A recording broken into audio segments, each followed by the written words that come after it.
Assalamualaikum warahmatullahi wabarakatuh. Terima kasih atas kesempatan yang diberikan. Kami dari kelompok 8 mikrobiologi analisis.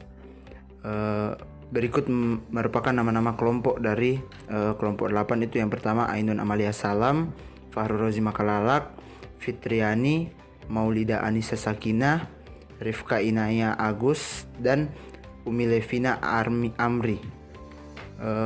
Pada presentasi kali ini kami ingin mempresentasikan mengenai analisis spesimen. Melanjutkan ke studi kasus yang ditemukan, saya ingin menjelaskan terlebih dahulu mengenai analisis spesimen. Analisis spesimen merupakan salah satu prosedur yang sering digunakan untuk mengetahui jenis bakteri yang ingin diteliti. Salah satu contoh prosedur yang sering digunakan dalam analisis spesimen itu contohnya prosedur spesimen klinis, di mana dengan dilakukannya pengecatan terhadap bakteri yang ingin diidentifikasi. Jadi kita dapat mengetahui bahwa ini bakteri dengan melihat morfologi atau anatomi dari bakteri tersebut. Dan selanjutnya kita melaju ke studi kasus. Berikut tadi mengenai penjelasan mengenai analisis spesimen. Pada studi kasus yang telah ditemukan, seorang pria yang berusia 50 tahun dirujuk ke rumah sakit setelah mengalami batuk yang berkepanjangan. 2 hari terakhir, dahak yang dikeluarkan oleh pasien tersebut disertai dengan bercak darah. Pasien mengalami penurunan berat badan hingga 8 kg sejak mulai menunjukkan gejala penyakit. Pasien juga merupakan perokok berat. Pemeriksaan toraks yang menunjukkan adanya aktivitas pada paru-paru pasien tersebut. Sehingga pada pasien tersebut ditemukan gejala penyakit. Pasien termasuk ke dalam golongan kasus baru karena sebelumnya belum pernah mendapatkan pengobatan. Penyakit pasien ditegakkan pemeriksaan fisik dan pemeriksaan penunjang berdasarkan hasil pemeriksaan yang ditemukan terdapatnya batuk berdahak yang disertai dengan bercak darah. Selain itu, pasien juga mengalami penurunan berat badan sebanyak 8 kg sejak mulai menunjukkan gejala. Diagnosis tuberkulosis pada pasien ditegakkan berdasarkan Perhimpunan Dokter Paru Indonesia Pedoman TB Nasional, yaitu gejala respiratori seperti batuk lebih dari 2 minggu dan gejala sistemik seperti adanya demam, penurunan berat badan, dan penurunan nafsu makan. Dari studi kasus yang didapatkan bahwa pasien tersebut menderita kavitas paru, di mana kavitas merupakan suatu rongga pada parenkim paru dengan dinding dan isinya.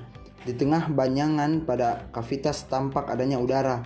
Faktor yang menyebabkan terjadinya kavitas itu dapat beragam, misalnya mulai dari abses, tuberkulosis, hingga kanker. Kavitas yang disebabkan oleh tuberkulosis biasanya berlokasi pada segmen apikal lobus maupun segmen superior lobus bawah.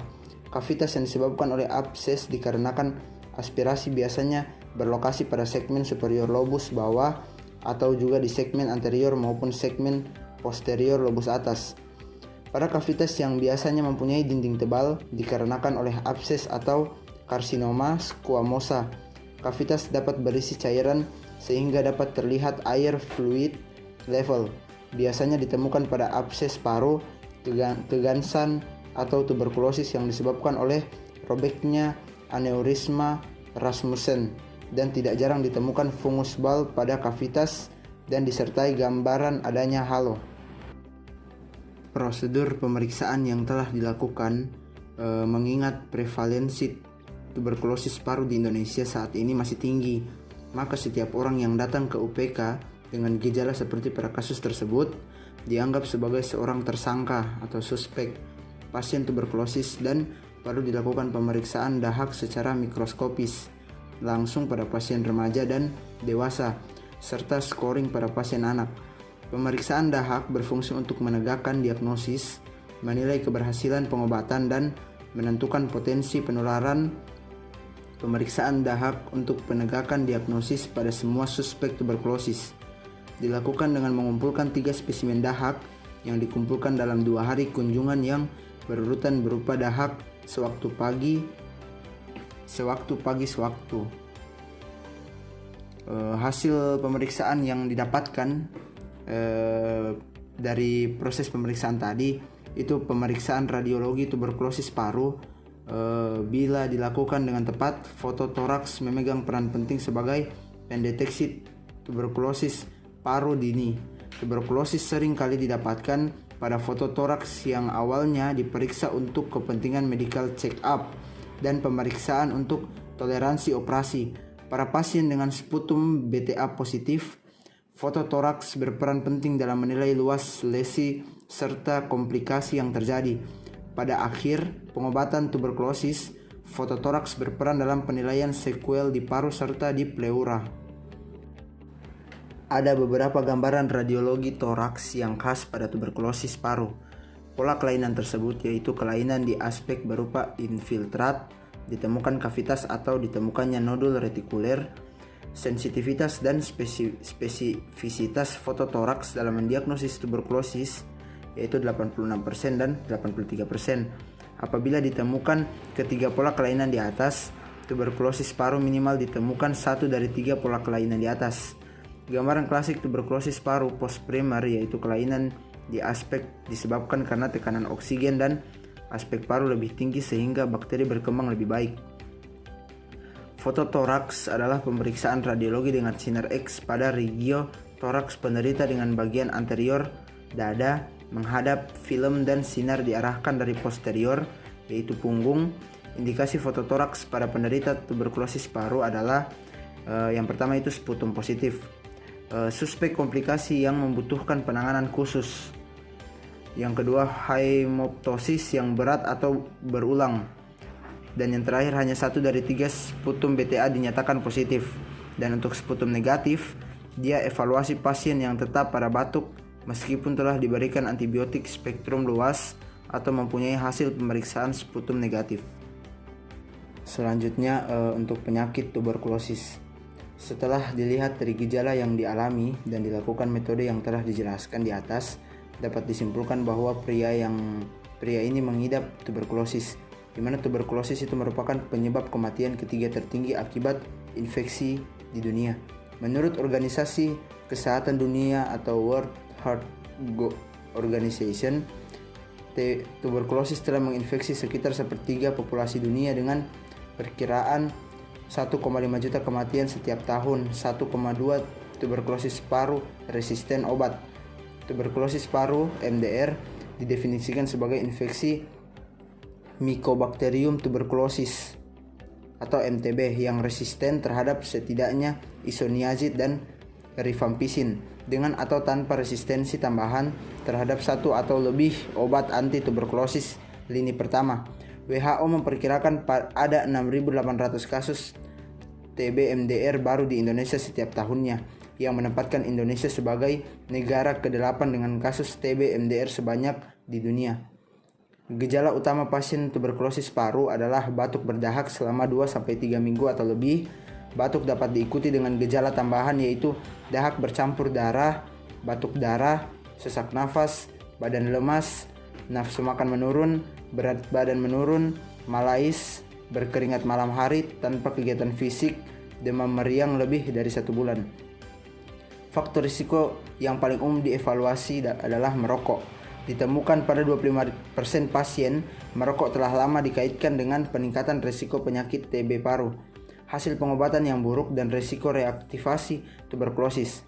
Sebuah studi meta-analisis yang dilakukan oleh Michael N. Bates dan kawan-kawan mengungkapkan bahwa risiko relatif untuk terjadinya tuberkulosis paru pada perokok berkisar antara 1,3 hingga 3,8 dengan peningkatan risiko yang bergantung pada dosis atau jumlah rokok per hari dan durasi merokok.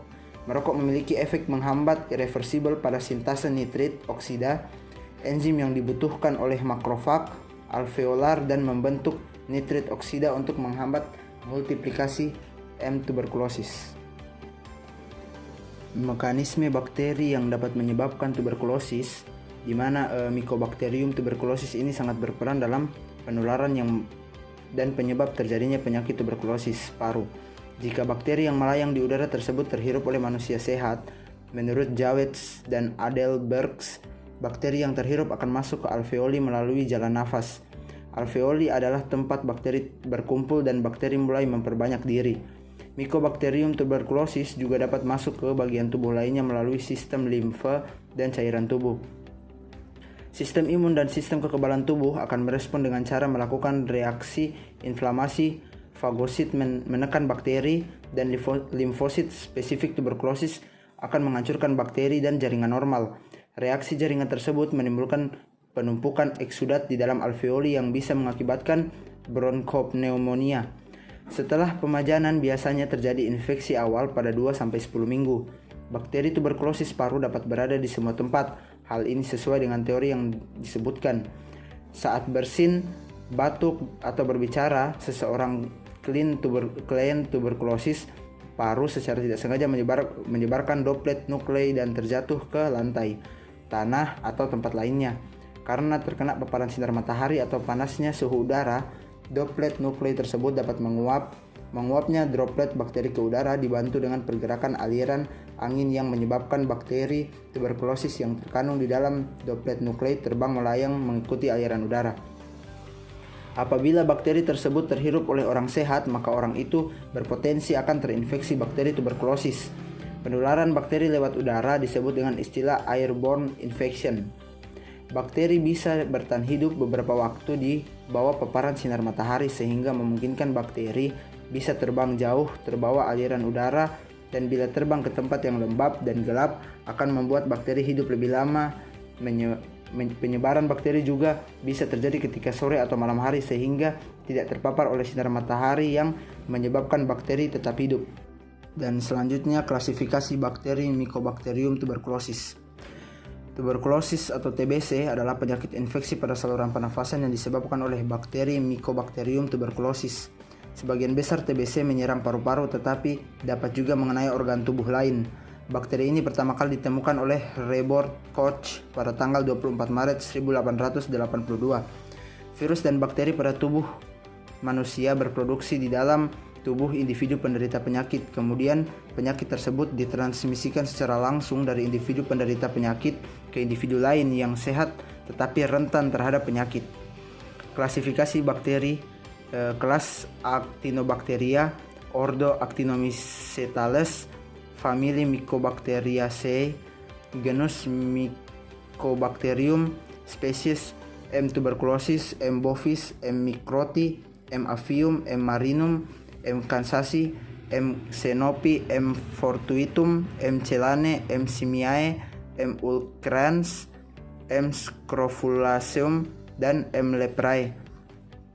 Nama Mycobacterium diberikan kepada genus ini oleh Lehmann dan Neumann pada tahun 1896 karena jamur seperti likel yang dihasilkan oleh bakteri ini ketika dibiarkan dalam media cair. Bakteri jenis ini tahan terhadap dekolorisasi dengan asam mineral encer, oleh karena itu dikenal sebagai basil tahan asam atau AFB. Pada tahun 1868 Hansen menemukan anggota pertama dari genus ini, yaitu Mycobacterium leprae, penyebab kusta pada manusia. Pada tahun 1882, Robert Koch menemukan hasil tuberkulum mamalia dan membuktikan penyebab tuberkulosis berdasarkan postulat Koch. Setelah itu ditemukan basil tuberkulosis jenis mamalia. Berikut ditemukan jenis burung M. avium pada tahun 1890, jenis sapi M. bovis pada tahun 1898, tipe berdarah dingin M. marinum pada tahun 1926, dan tipe laut M. microti pada tahun 1937. Dengan demikian istilah tuberkulosis bacilli secara luas mencakup 5 jenis mikrobakteri yang menyebabkan tuberkulosis pada manusia dan hewan. Kesimpulan dari presentasi kali ini, penyakit tuberkulosis ditegakkan berdasarkan anamnesis, yaitu ditemukan gejala respiratorik dan sistemik, pemeriksaan fisik dan pemeriksaan penunjang, yaitu dengan pemeriksaan dahak dan foto ronsen torak. Penegakan diagnosa dan tata laksana tuberkulosis paru yang diterapkan pada pasien ini sudah sesuai dengan panduan yang ada. Penata laksanaan yang diberikan berupa penata laksanaan farmakologi, yaitu berupa 2-HRZE dan non-farmakologi berupa edukasi kepada pasien dan keluarganya terhadap penyakitnya. Sekian presentase dari kelompok 8 mengenai analisis spesimen tentang bakteri tuberkulosis. Sekian dan terima kasih.